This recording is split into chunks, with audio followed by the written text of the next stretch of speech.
No, it's a free concert from here on. Are we all old enough to know what that? Okay, thank you. So thank you everybody who's online and who came out. It looks like we've got a quorum, which is the hard part of the evening.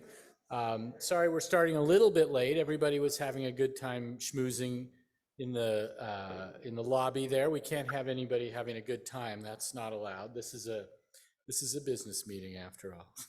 No, they were deepening relationships to each other. That's our mission. So we're going to try and wrap this up in about an hour.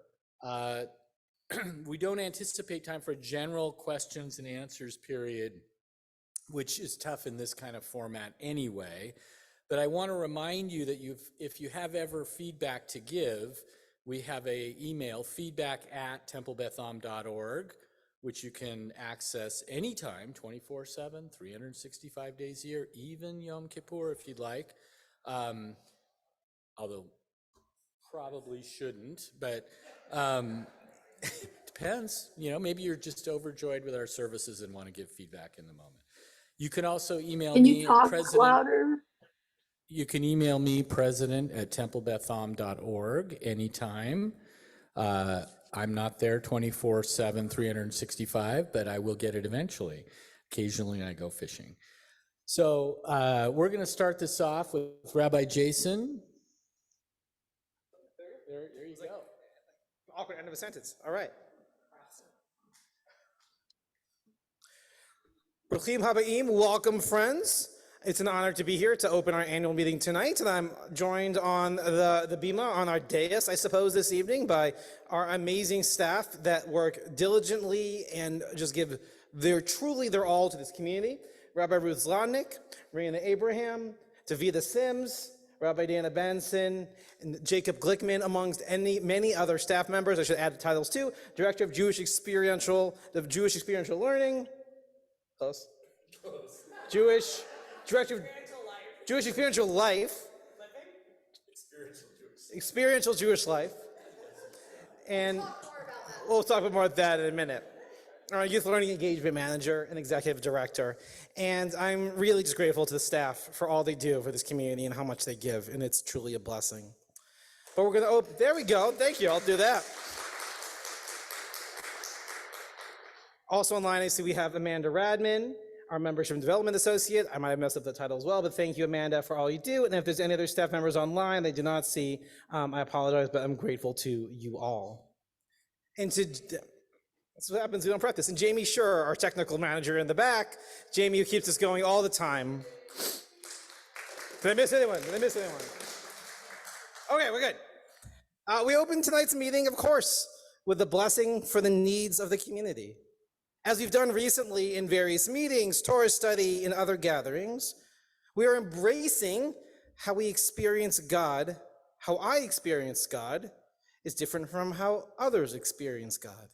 We celebrate this because it enriches us, not just in blessings, but in our own Jewish experiences. We live our own lives, have our own Jewish memories, our own Jewish moments.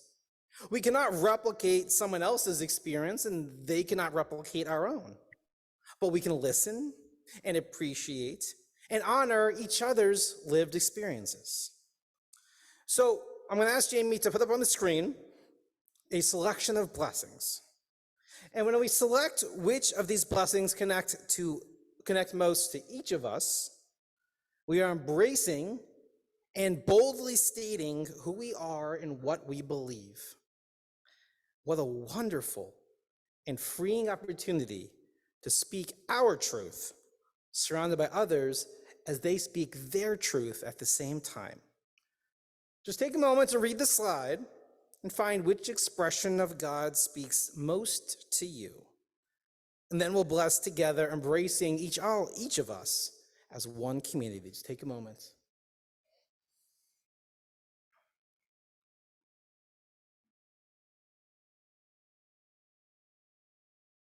All right, let's try this. Let's bless to open this annual meeting together. We say, whatever the cacophonous of beautiful blessings together, we say, Brucha ateh chavaya, shlinu ruach ha'olam, Asher ki tashtanu b'mitzvotecha, b'tzotecha la'atzok b'tzorchei tzibor, the one who commands us to engage in the sacred work of the needs of our community. Thank you, Greg. Thank you, Jason. We stand on the shoulders of the people who precede us. It's always the case, of course, but building on those traditions, it's vital. It's probably more foundational in Judaism than anything else. In that light, I want to recognize two very important people who are, specifically tonight, who are finishing out their board service. And I was trying to think back to when these two were not on the board. They've just always been there, as far as I remember. Betsy Maurer and Carol Aaron.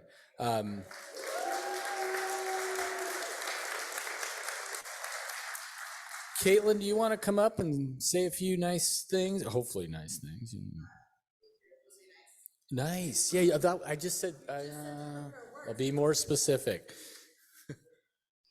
Okay, so when Greg asked me to talk about Betsy, I thought about all of the things that Betsy has been and has done on the board, a past president, the advancement committee. And then I realized you probably didn't need me to list her TBA resume for you. You're all probably very aware.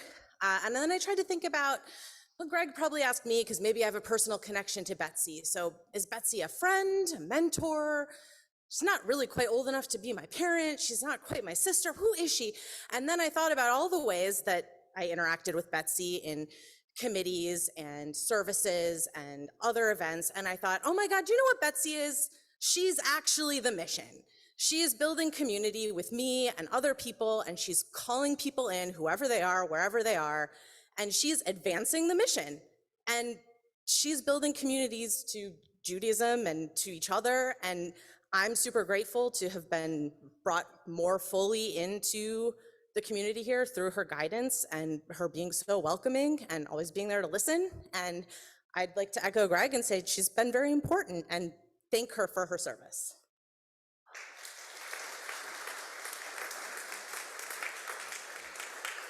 Thank you, Caitlin.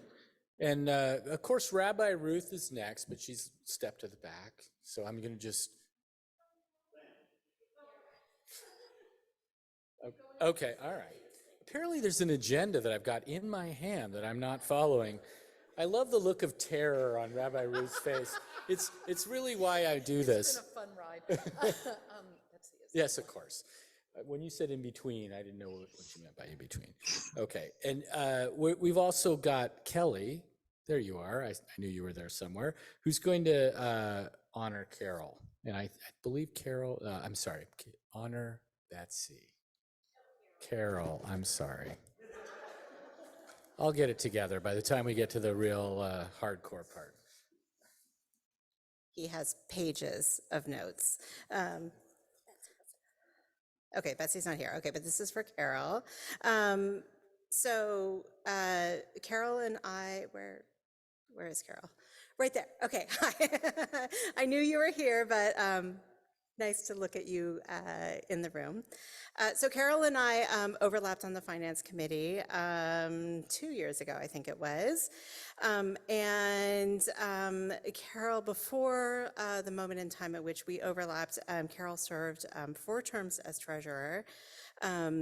She's been on the board as well, but in addition to sort of her service in the running of the temple, she's involved in Seed. She's hosts an annual barbecue at home for the community, and she's just generally a great ambassador. Long-lasting impact, I think, of Carol for Temple Beth Am is as chair and long-standing, incredibly long-standing member of the investment committee. And additionally, she's helped create many of our existing financial policies. And later on, we'll talk about, the lucky position where we're in terms of financial health. And a lot of that is thanks to Carol and her many years of service. So thank you so much.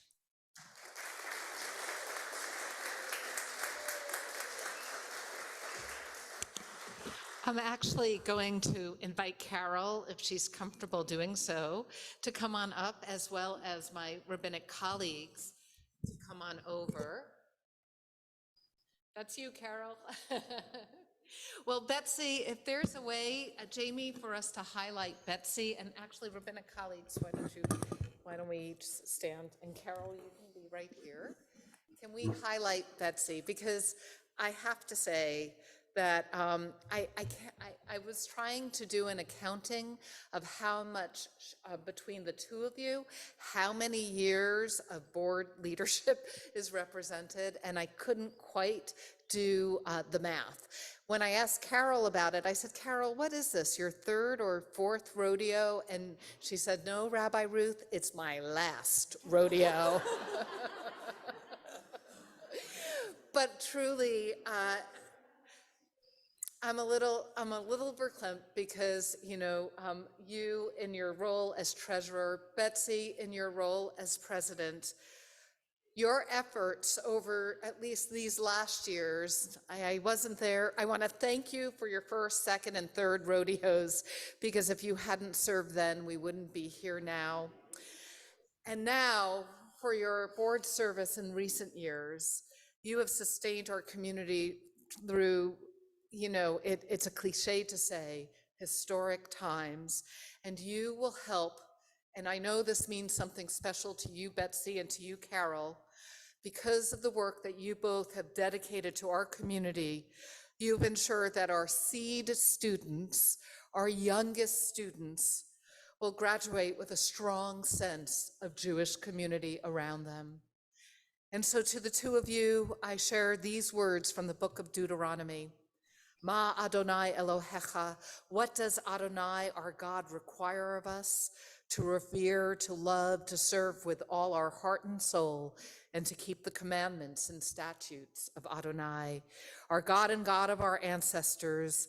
Bless Carol and Betsy, these incredible leaders of our congregation, with wisdom, vigor, and understanding. Sustain them with your spirit, Adonai. Grant their labors be a blessing and a source of blessing. And let us say, Amen. Amen. And now my colleagues would like to offer to both of you the priestly benediction.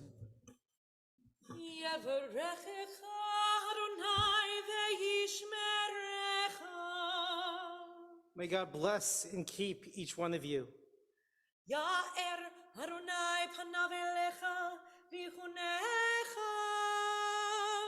May God's countenance shine to you, and just as we are thankful to you, may God be gracious to you.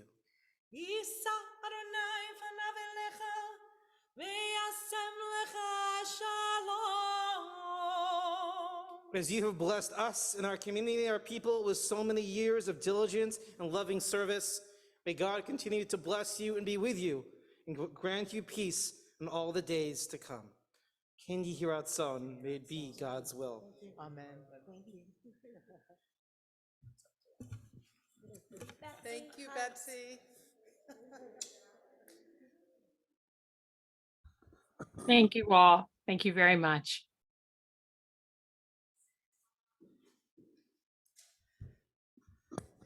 It really,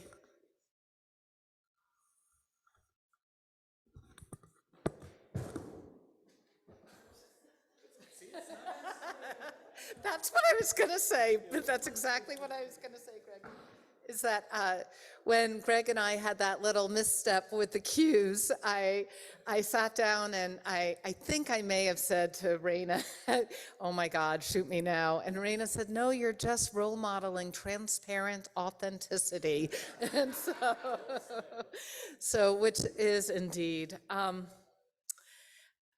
We thought that what might be helpful for this annual meeting, which of course is the business meeting of a congregation, would be to help in this first year that we have been really back together physically, for us to take sort of a state of the union, to share a little bit of the rabbinic vision, which I know many people have been eager to hear, to understand where the board and you, your voices, the members' voices, where that resides. So Greg is going to share some of that. and then how we translate that into day-to-day operations, and Davita's going to share that. And so I have the honor of beginning. And if you have joined us for the high holidays, you may recall that on Yom Kippur, I described the last video I recorded with my dad. You may recall the story mostly because a Jewish star ice statue, which was huge, figured prominently in my dad's clubhouse in Florida. I'd like to share that last video with you now. Rabbi or She's a cantor. She's a cantor. Sing.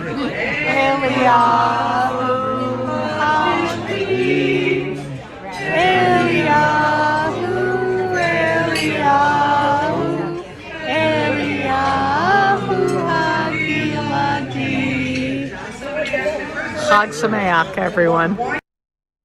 That's what happens when you have a rabbi in the family. That's the video you get. I awaken every morning and I say, Moda ani lefanecha. I am filled with gratitude before you, source of all being, for returning me to consciousness, for restoring my breath and my spirit within me, for your compassion and your abundant love. It has not always been my custom to awaken with words of prayer on my lips. It's a habit I've developed over time, a gift from our ancestors, a necessity in the darker moments of my life. It is one of the thousands of reasons I rely on Judaism in my day-to-day life, and why for almost 3 decades I have spent my days sharing the treasures of Judaism with others. This annual meeting has added personal significance for me, despite the many, and there have been so many, thank God, despite the many congregational joys and celebrations that I have experienced this year. The past 10 months have not been easy for me as I adapted to life after my father's death in September. This year, I engaged in congregational life as a mourner, which is a special status in the Jewish world. Whereas American society turns away quickly from death and grief, Jewish tradition confronts loss head on. And I have taken comfort in knowing that as I have floundered in the tides of grief, my ancestors have immersed in these waters before me, and they have bequeathed to me a tradition that honors the grief-stricken. Our Jewish customs have allowed me to take the time I need to grieve and to create the space to reassemble my life after my dad's death. And I have faith later this summer when I say Kaddish for the last time for him, I will rise up and return to the world of the non-bereaved, which is only some of us, transformed and steadier on my feet. This is the power of Judaism. This is the power of Jewish community. Judaism shapes time and space for us in the path of our life's cycles and through the changing of the holiday seasons. Tomorrow night, right over here on these stairs, our covenant renewal students will stand. 16-year-olds who spent their Bar Mitzvah year in lockdown. And they will lead us in Shavuot services. They will help us find Sinai right here. Our worship will remind us that every single solitary Jewish soul, everyone who identifies as Jewish by birth or by choice, was present at Mount Sinai. Moda ani lefanecha. With my heart filled with gratitude, I'd like to share with you some thoughts that led to a rabbinic vision statement that has ushered us forward. And so I'm going, how long do I have? How long do I have, Davida? Yeah, 6. So perfect. So Jamie, at 4 minutes, will you just wave a hand to me? We're going to do a whirlwind tour of this, and if this interests you more, I am happy to do a 2-hour workshop on it. All right, Jamie, you'll let me know at 4 minutes. So I believe strongly, and we'll share this deck later, but that we are born inbred with a need for community. And that what we have learned from anthropological studies is that we as human beings lived in nomadic tribes, and that the only way that we survived was through pro-social behavior. Venturing off alone could be dangerous, and so everything we did, whether it was hunting and gathering, child rearing, everything was done in community. And we didn't have a lot of stuff, right? We didn't have a lot of stuff, so we had a lot of downtime around the campfire. We had time to tell stories and to start singing and dancing and drumming and things like that. That is who we are in our ancient animal selves. But modernity, modern life, has worked to tear apart those bonds. And so if you'll move to the next slide. I don't know if you saw this by Ezra Klein. This is post-pandemic. He called it, or it's called The Quiet Catastrophe. It's about the epidemic of loneliness. And many of you, I know, have heard this, you've read this, you've probably heard or read the book Bowling Alone, which sort of hearkened this in the pre-millennial times in the early to mid-90s. The study of the epidemic of loneliness is now, has brought us much understanding of how dividing those communal ties that are inborn in us can be painful. Next slide, please. We're able to understand loneliness in all its depth and breadth. There are 3 categories that have been identified. This is out of Vivek Murthy's Together, if you've read that. Intimate loneliness, where there's a longing for a close or intimate confidant, feeling like you need your person. There's relational loneliness, the yearning for quality friendships and social companionship beyond our most private spheres. And then there's a sense of collective loneliness, a hunger for a network of community to share our sense of purpose. That is what people have been yearning for, at least over the last 50 years. We've been able to identify it. People are now studying the antidote to that sense of loneliness. They're articulating it as a sense of flourishing. Next slide, please. Flourishing is a sense of well-being throughout, a sense of happiness and life satisfaction, mental and physical health, a sense of purpose and meaning, and that you have close social relationships and that your actions matter in the world. And this is from the Harvard Institute for Human Flourishing, and they are studying ways in which we can help others flourish. And one of those ways, you will not be surprised, is through religious and spiritual communities. We have what it takes to help ourselves with the hunger and the sadness inside. Next slide, please. And so I believe that Judaism is uniquely poised. We are people who have survived millennials, and we have flourished in the most unlikely circumstances. We do so because we know how to do intergenerational connections. Even though we're not pre-modern anymore, we know how to transmit the wisdom of our ancestors door to door from generation to generation. And that is what cultivates an ability to be resilient and joyous even in challenging moments. We have an adaptive faith which has changed in all sorts of times and all sorts of spaces.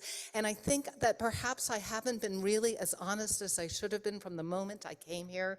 The need to change how synagogue life operates is apparent because we live in a different world than 1956, when congregations like Temple Beth Am were created.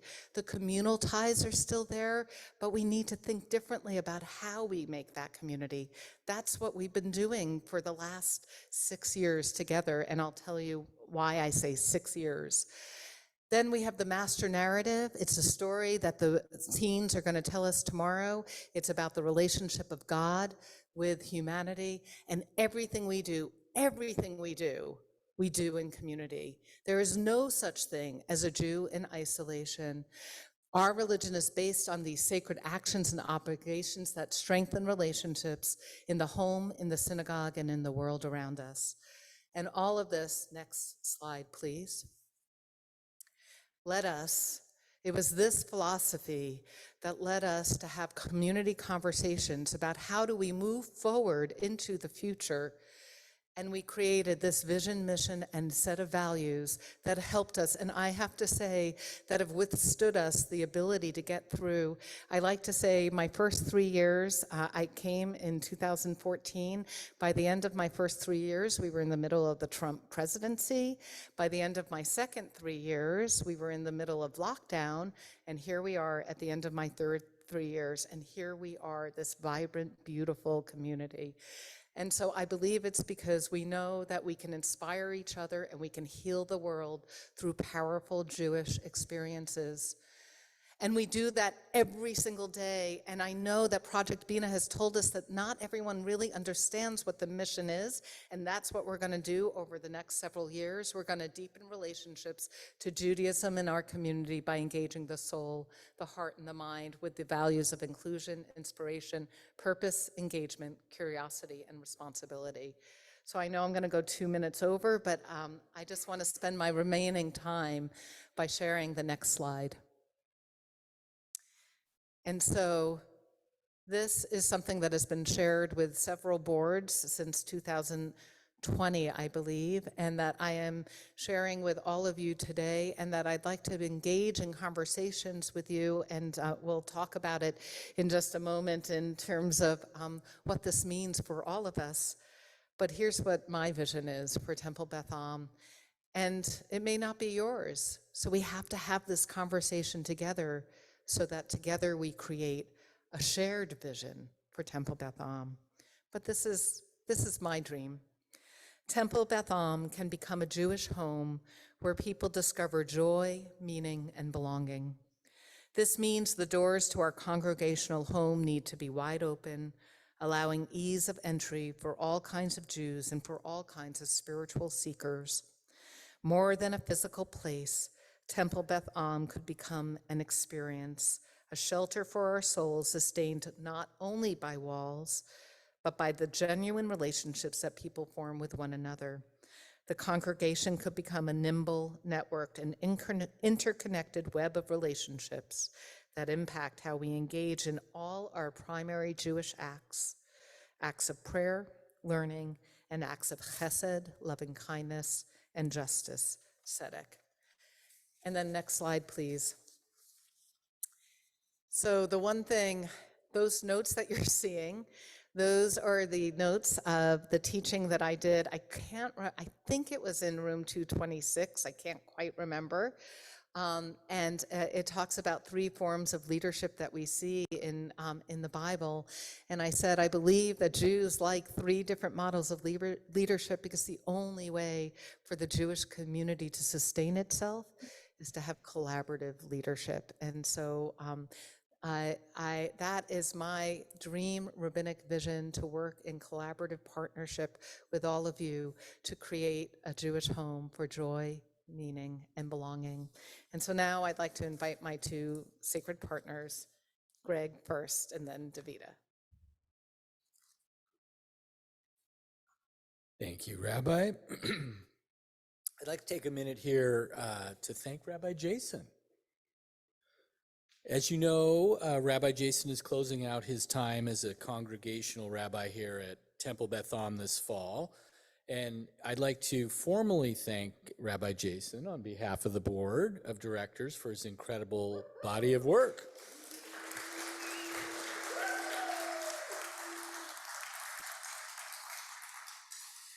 We're going to honor Rabbi Jason as a community at the barbecue this summer. We're not going to roast him. We're going to honor him at the barbecue. So mark your calendar for August 18th. That should be fun. Just a quick mention about the rabbinic search process. I've had some questions come up about that. We're plugged in. We've contacted the CCAR, who facilitates that process, and they're recommending a fall start. So we're early on it. We're talking about it. We're getting ready to hit the ground running with that. So don't worry. I have done my most important job as a temple president by finding my successor, Gabby Charlton. And if things go according to plan, Gabby will take over for me about a year from now, and I will slide gracefully into the role of elder statesperson. And as a preview of Gabby's great work, Gabby has ably chaired the nominations committee, who put forward the following slate of candidates. Can I get that slide up, please?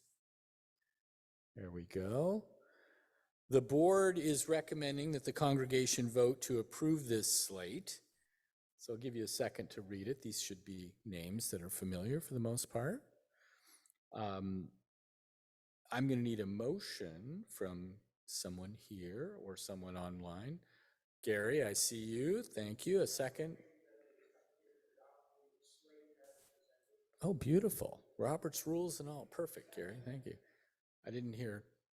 Thank you. All in favor? Opposed? Yeah, we're polling the folks online as well. So that's going to take a minute. We'll do the math here. Oh, there it is. I can't see it. It looks like 98 to 2%, just to show that we're not cheating here. We've actually got a couple of people descending. Okay. 25 more seconds.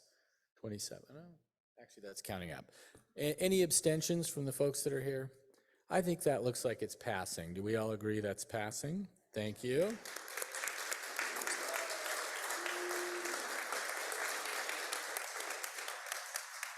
Good work, Gabby. And now I get to tell a little story, and I'll keep it brief here.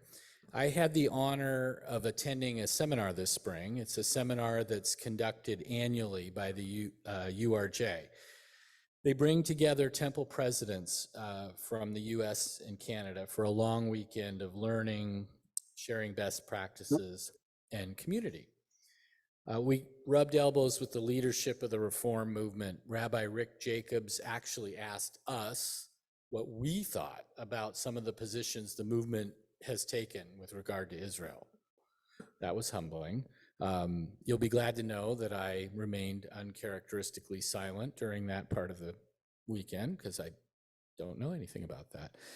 My fellow attendees were smart, serious, eloquent spokespeople for the Reform movement. And as the weekend progressed, and I learned more about some of these colleagues, I realized that this was one of the most impressive groups of people that I've ever spent time with.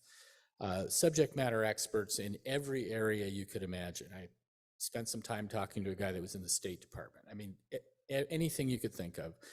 And of course, like most seminars, when the mics were set down, services were over, we retired to the bar to tell stories, and I learned even more about the way things are really getting done around the country in various synagogues. It was really an amazing weekend, truly amazing. I called my wife, Ruth, Saturday after services as I was heading out to synthesize the morning's Torah study by, of course, casting a little bit into the water hazards on the golf course.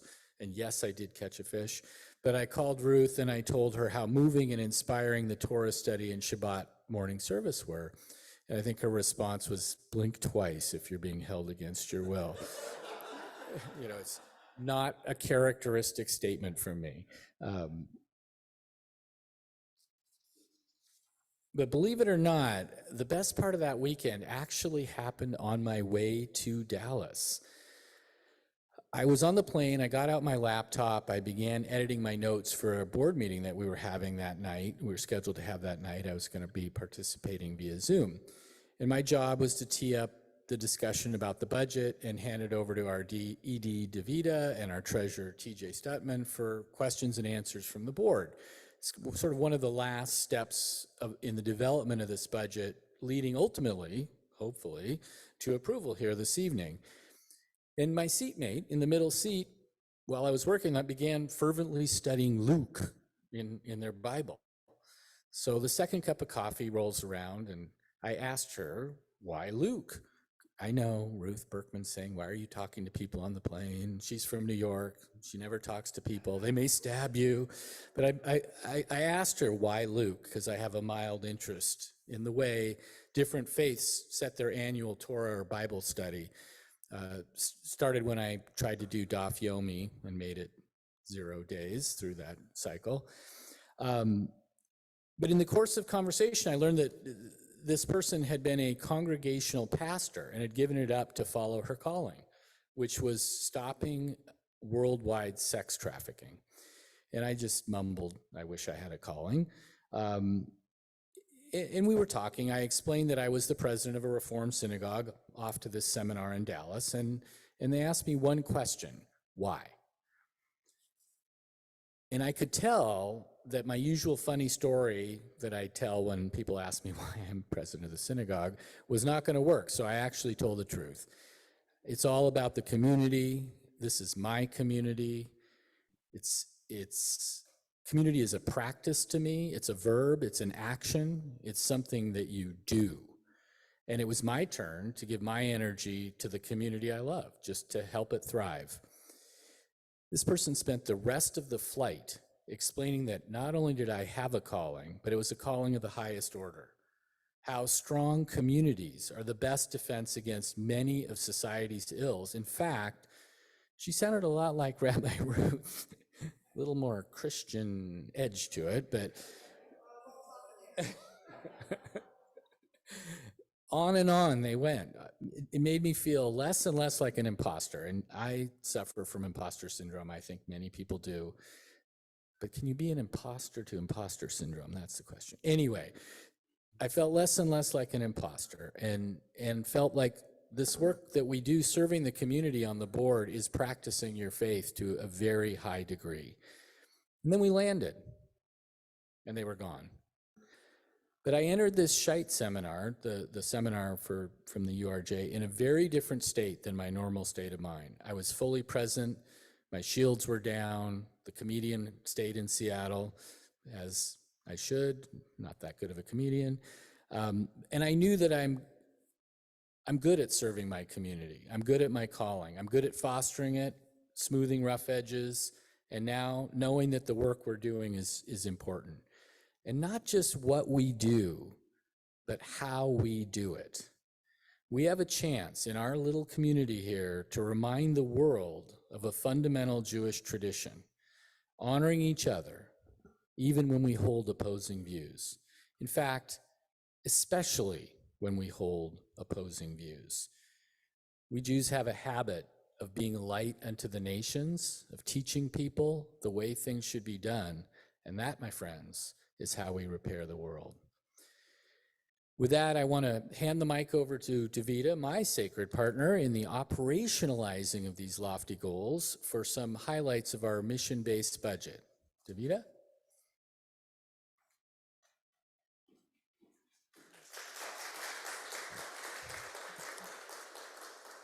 So these are some tough acts to follow to talk about a budget. Lucky me. But for those of you that know me, a budget is not a financial document. What it is a snapshot in time of how we are stewarding the resources of this community.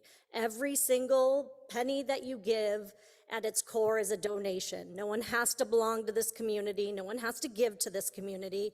And so what this is how we hope to inspire people to give in the coming year and how we hope to steward those resources to keep this community thriving. So that is what I'm going to present tonight in this budget presentation. So the first thing I want to bring up is we are in changing times. So I want to talk a little bit about the things we don't know and the things we know, because there's a lot of lack of certainty in these moments coming out of COVID. So the reality is, for those of you, I hope, have been participating in things like the Kibbutz through Project Bina, or sending emails to feedback, or the surveys that will have gone out and will continue to go out, we still don't actually know the primary motivation in 2023 for people belonging to Temple Beth Am. We know in the 20th century, people belonged to synagogue because their parents belonged to synagogue and their grandparents belonged to synagogue, but things are changing. We also don't know why people remain members at different ages and stages. And it's so important that we're continually serving people where they're at. We're not sure what motivates people to donate. Some of you may give because you're supposed to, but that's probably not a sustainable model that you're giving because you support synagogue in case I need it. We want it to be a primary gift that you're proud to give, knowing you're sustaining your community. We still don't know the full impact of COVID on what it's going to mean coming back fully. This last year, we've done some experimentation, but there's a lot to learn. People are different. People are relating different. People are in community different. And we don't know what people are looking for from their synagogue in these different times of connection.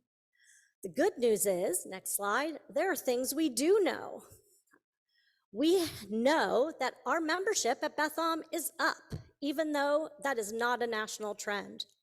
We also know that our youth in learning program, the GON, that our enrollment is also steadily increasing, which is not a national trend. But overall giving to Temple Beth Am, and you'll see this in the budget, is down since 2018. We had obviously reduced services during the pandemic, so it makes sense that we expected people would give less. But now that we are back providing what we did pre-pandemic and more in these kind of multi-access spaces, we need to think about what is the impact of that. People are still moving to Seattle, but at a slower pace than the past few years, so it's not as many transplants. There is a growing demand for in-person experiences, but also you can see we have more people online tonight than we have in person, so people like options. This has been true since 2019. The primary reason people say they join Temple Beth Am is to make relationships and obviously for educational programs. And that includes SEED and GON enrollment as primary motivators. And in this last year, we really leaned into that relationship request by adding opportunities for new members or members to connect. But we have the new member cohorts, which have 170 people that joined since 2020 that were invited to participate, and our hearth groups. Next slide.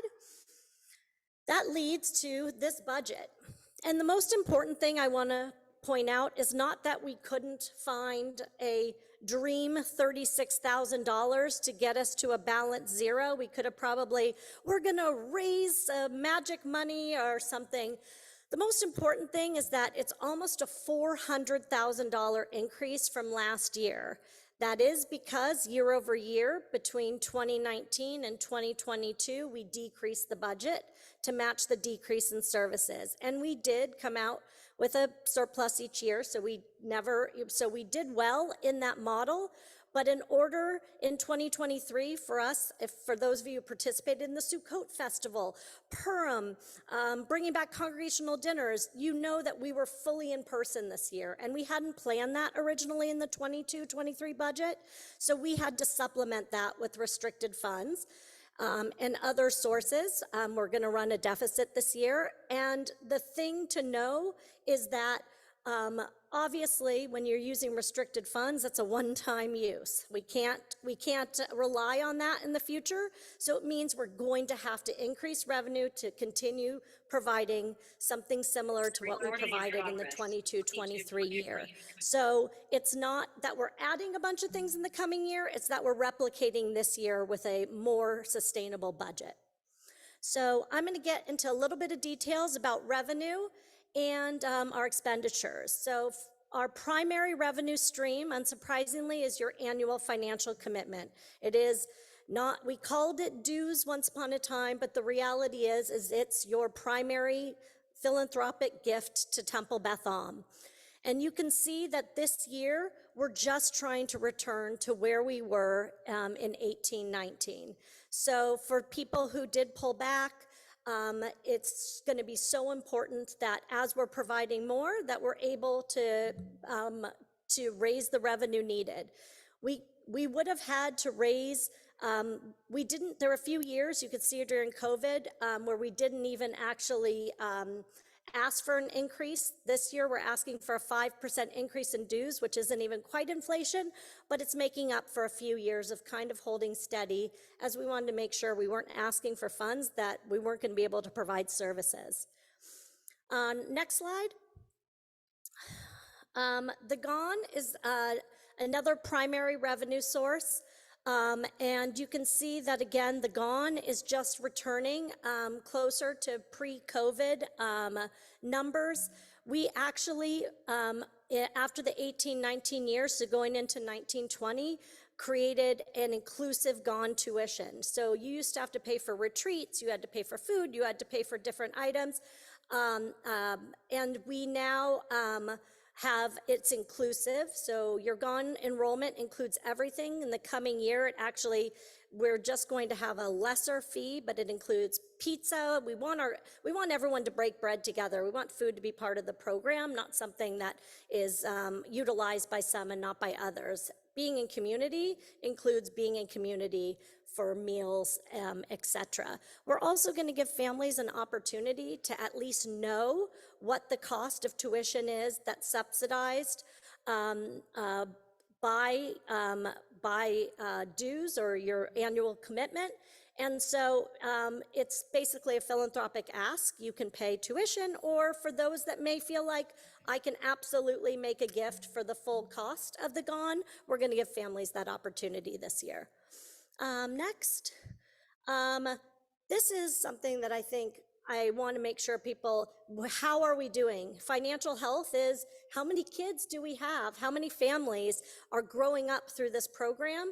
So not only is seed enrollment still has long wait lists, and we're so lucky, but you can see that even since 2011, our enrollment had been dropping year over year, and the last few years, our enrollment has been increasing. And we expect, based on families that we talk to and people joining when they hear about the program that we're running, that those numbers will continue to increase. And that is not a national trend. Next is just the last slide, our other revenue sources. So the only other large revenue source you see on here is seeds. The families pay obviously for building and administration fees and facilities fees. All right, next slide is that restricted fund income I was talking about. So these are generally, some of them have a multi-year release, but they're generally one-time sources. So we did increase this year, knowing how we had to make it through 22-23. We weren't going to be unrealistic and ask every congregant to give 10% more than last year. So we have another year that we can release some restricted fund income, but that's a one-time opportunity. So we either need to generate more restricted fund income, or we need to move people to find ways that, they're excited to help support Temple Beth Am. In order for us to continue to provide what we provided in 22-23 and what we plan to provide in 57-84, the coming Jewish year. Next. So what are our primary expenditures? So I always love saying, mission-based expenditures or investments, because they are expenses, but we're not a business. This is how we are taking the gifts that we are given by all of you and spending it on our community. So we are in the relationship business, so our primary expense is compensation. It's about 65% of our total expenditures. And you can see that we dramatically decreased. I know all of you have felt the times when the phone maybe wasn't answered as quick, mail wasn't as opened as quickly, and we haven't been able to be as responsive, but you can see how dramatically we decreased that. And we've been trying to build that back up. In this last year, we still have not built up staffing to the level we need. And so we've been asking many of the people here to be working overtime, and that's not sustainable. So what we have this year is kind of rebalancing what staffing would look like to serve the congregation for an entire year in person, as well as multi-access. Next. So the primary expenses, again, 65% is compensation, and that's everyone from faculty to madrahim to musicians to clergy to professionals to facilities. Temple programs and events, that was heavily funded by special funds this year. So that increase you see is to better match the kinds of programming we did this year. In years ago, we used to charge, and every time if you came to an event, you came to the barbecue, you took a adult learning class, we charged for everything. And looking at that through our mission, we realized that the only thing included in your annual commitment, your primary gift, was coming to services. And we want to deepen your soul, but your heart and your mind. And the only way to do that was to allow your commitment to this community, your primary membership, to include coming to anything, whether you want to take an adult Hebrew class, you want to come to the annual barbecue and celebrate Rabbi Jason. We wanted to make that inclusive. And the big bump in facilities this year is for a grant that we've already received. So that will come in as an income, and it will go out immediately as an expense. So there's no actual real changes in that other than typical inflation. All right. Some people like a pie chart. It's a little bit easier to see. So again, revenue, 50% of that is people giving through annual commitment. And then, there is some small fundraising in there. And then that brown sliver up top is those special funds, which again, I remind everyone, can generally be unpredictable and a one-time use. And then on the next slide, you can see again, the largest piece is compensation for all of the people that make community, help support all of you making community happen. And I'm going to end on the last slide again with the budget. And I'm going to pass it to Greg to take over. But I will just say, when looking at this, I want to mention that this does not take into account any of the data we're gathering from Project Bina. And it will, of course, take into account all of the data we're gathering from Project Bina. So for those of you that haven't participated, there will be more opportunities to participate. That is one of the fundamental ways we can help align what you're looking for and hoping from this community with how we build this budget moving forward.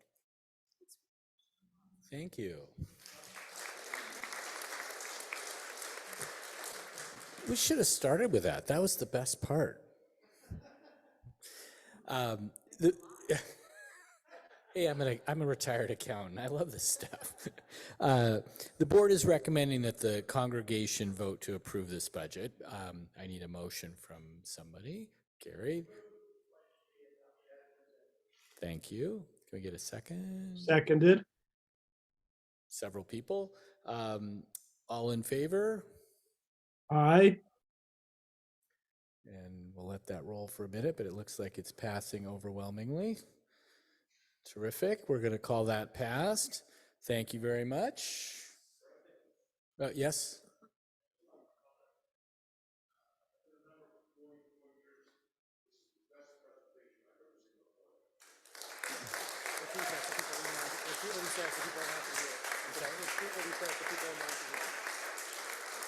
I'm just going to repeat that comment so people online can hear it, and also so Davida can bask in the glory for a minute.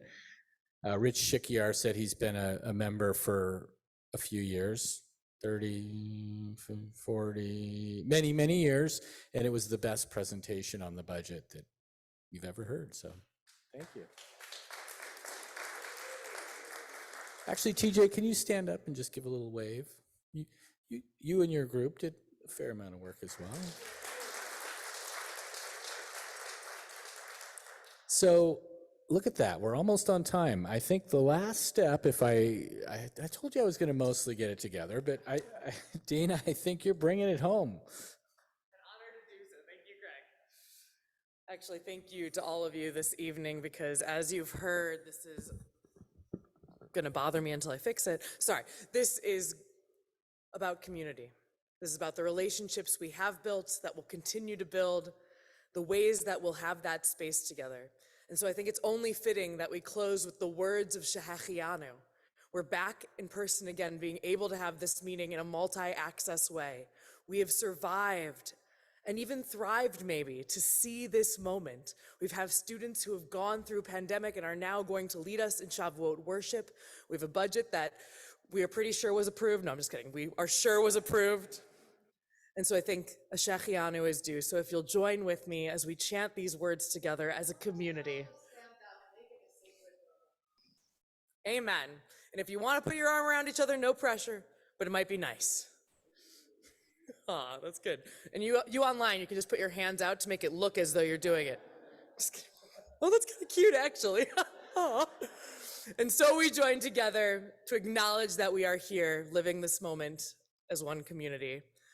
Baruch atah Adonai Eloheinu melech haolam shehechianu v'kiyamanu v'higianu lazman hazeh.